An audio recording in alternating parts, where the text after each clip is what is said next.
All right, here's the last push to finish this quilt.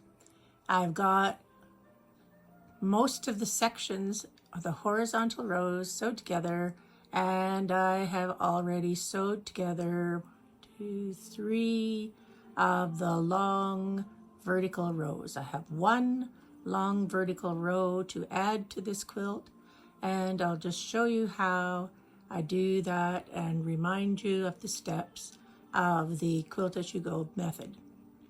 I'm going to take the piece of quilt off the wall and lay them on my desk.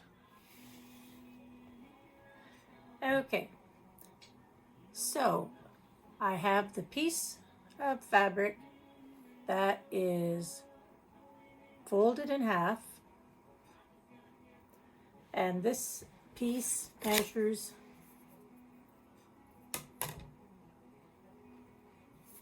1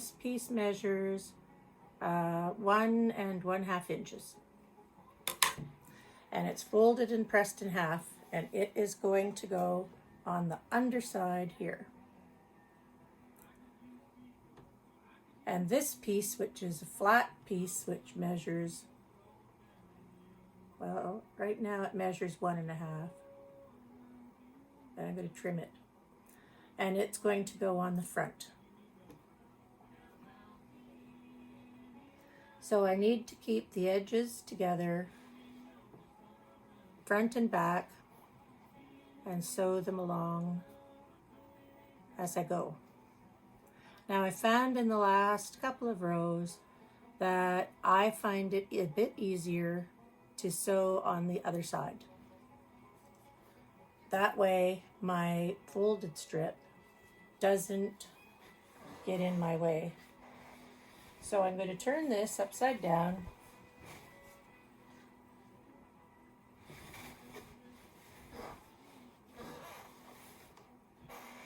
In this case, the folded strip is going to go on this side, and the flat strip is going to go on the other side. I have an added complication here because I pieced this piece of flat, and I have to make sure I get the seam on the correct side. So that's going to go this way. So flat one, bottom. I give it a bit of a start to anchor it. Then I can set this on top. I like to get all this loose stuff out of the way. I just shove it underneath here so it doesn't get in my way. Put this part on top. All the raw edges together at the side. Once I get it started, I like to just rearrange this on my lap so that it's flat and it's out to the side and everything lies nice and straight on the tray table here. That way I don't have things getting all mixed up underneath. Okay. Just sew straight down the side.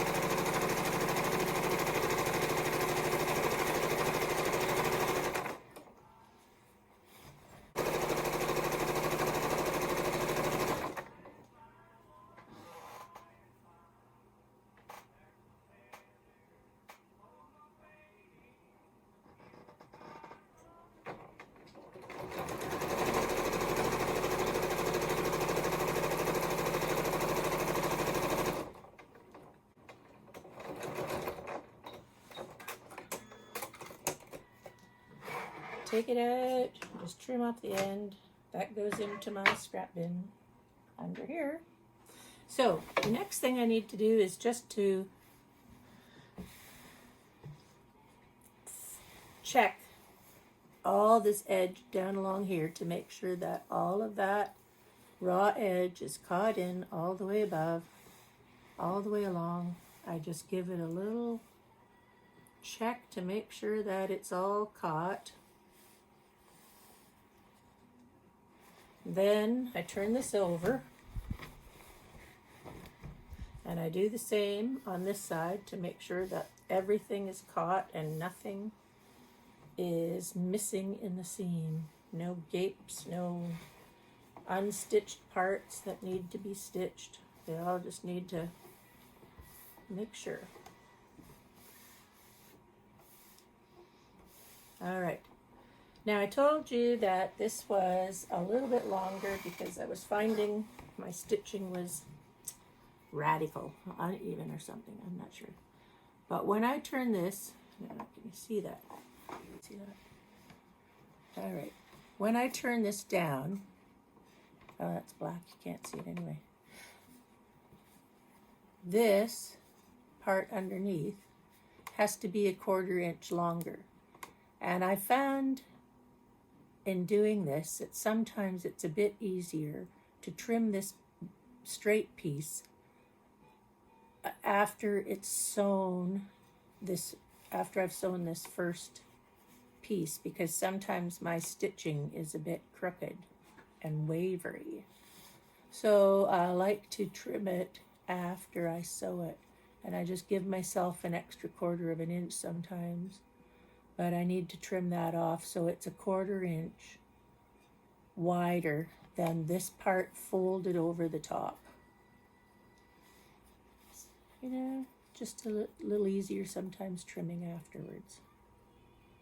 So I'm going to press this, and then I'm going to trim that, and I'll show you how to put 7, 28, 29. Okay, here we are. This is the last step. Remember, I want to make the seams line up.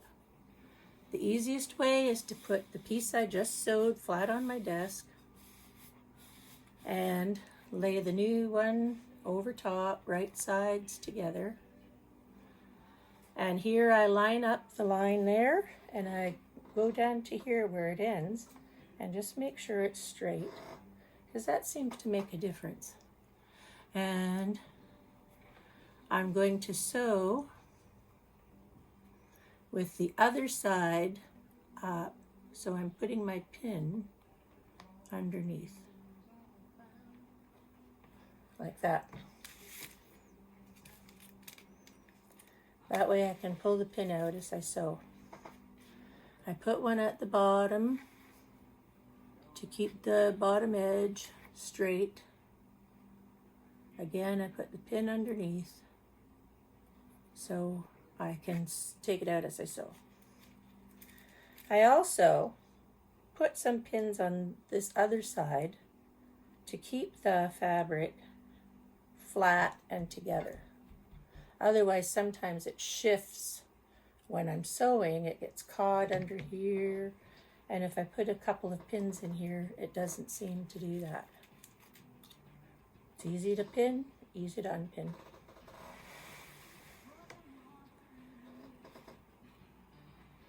Once again, match this seam up here, match this seam up here.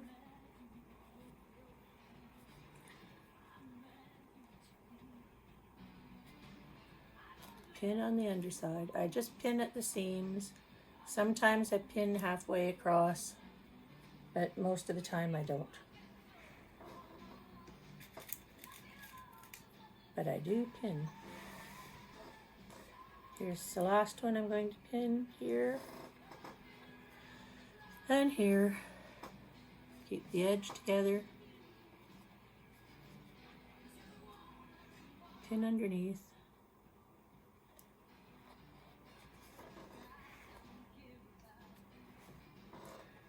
I'm going to put a pin over here, like that. So since I'm going to sew with the other side up, this time all of that fabric goes to the side.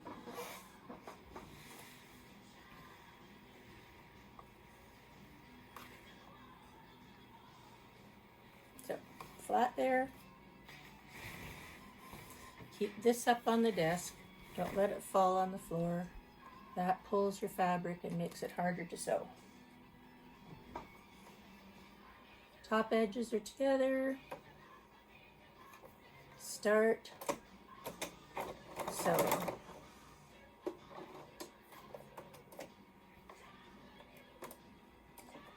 on the fabric.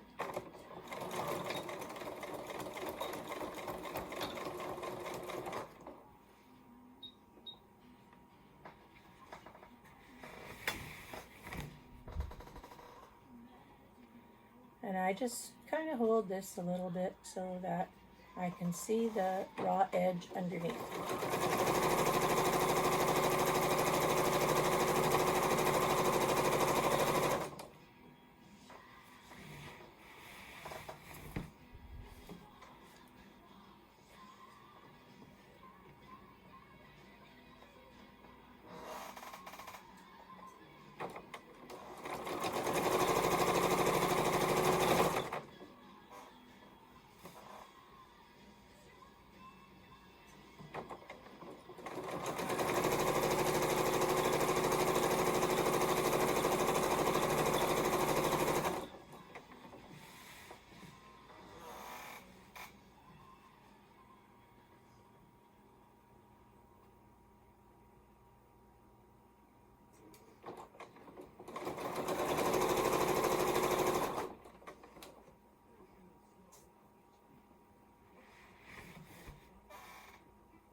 Try not to let your fabric twist. Keep the bottom edge and the bottom edge together, and you'll have a straighter seam.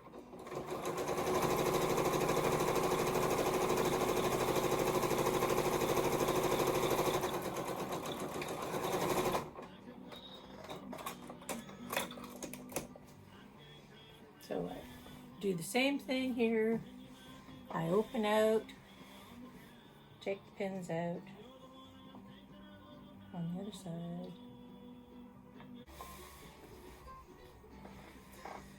But now can you see?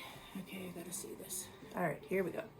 So here, this cut edge and that cut edge are going to meet together, and I'm just going to fold this over.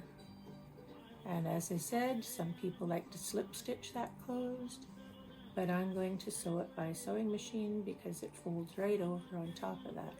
But before I sew anything, I always check the other side to make sure I've caught all the raw edges in. Because every once in a while I look and I don't have the raw edge caught, and I've sewed the whole thing together. And then I have to take a lot out that it's caught all the way. Okay. Last row, and then binding. Fold that over.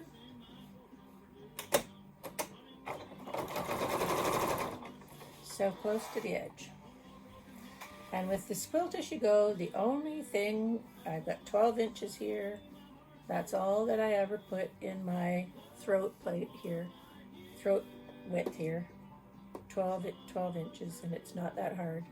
The rest of it, you just have to have a space that you can put over the side and let it drape or hang so that it's not going to fall off the edge of your little sewing table and fall down on the floor, and then you really have to pull and hold. It's too heavy that way, especially if you get a bigger quilt than this.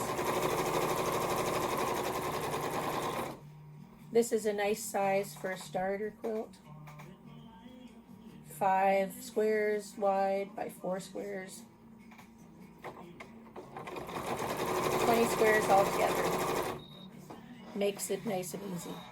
My sewing machine needs a good servicing after this COVID because I keep getting those beeping sounds and something needs to be done. So I'm just hoping it's going to last.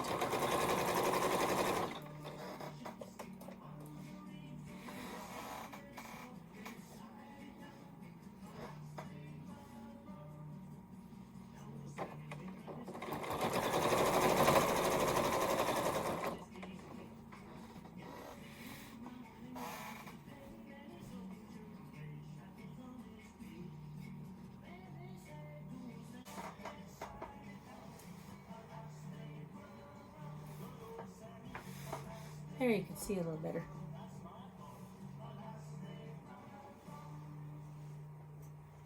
So, almost done.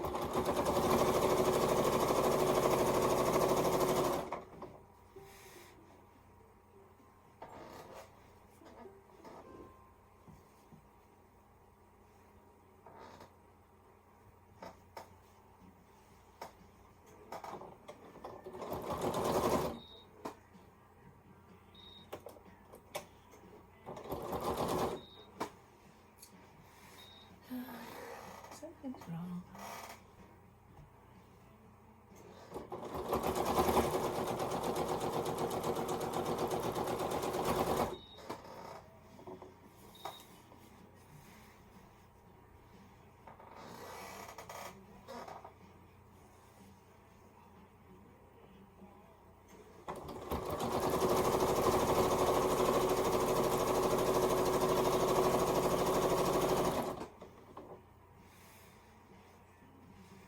It's a little better to see.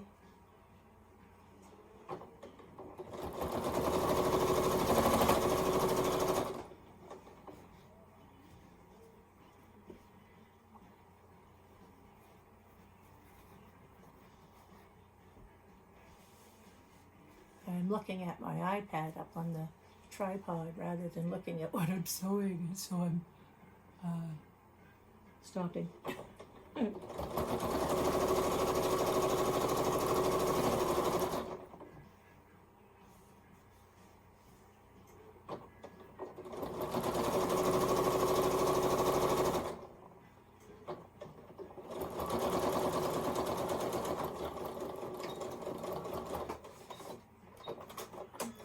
There we go. Now I just need to trim some of these little bits that stick out here like that and put my binding on. Anybody wants a tutorial on binding, let me know. I'll do a tutorial on binding, but I'll let it end here. Let me just put this on the wall and you can see it. Okay. And here's the back side with all sewn together. And as I said, if you want a tutorial on how to bind a quilt, I'll do that another time. Just let me know. I hope you enjoyed this Quilt As You Go project that I've been working on. I'll post a picture on the Kemp & Felt page when I have finished the binding. Okay, happy sewing!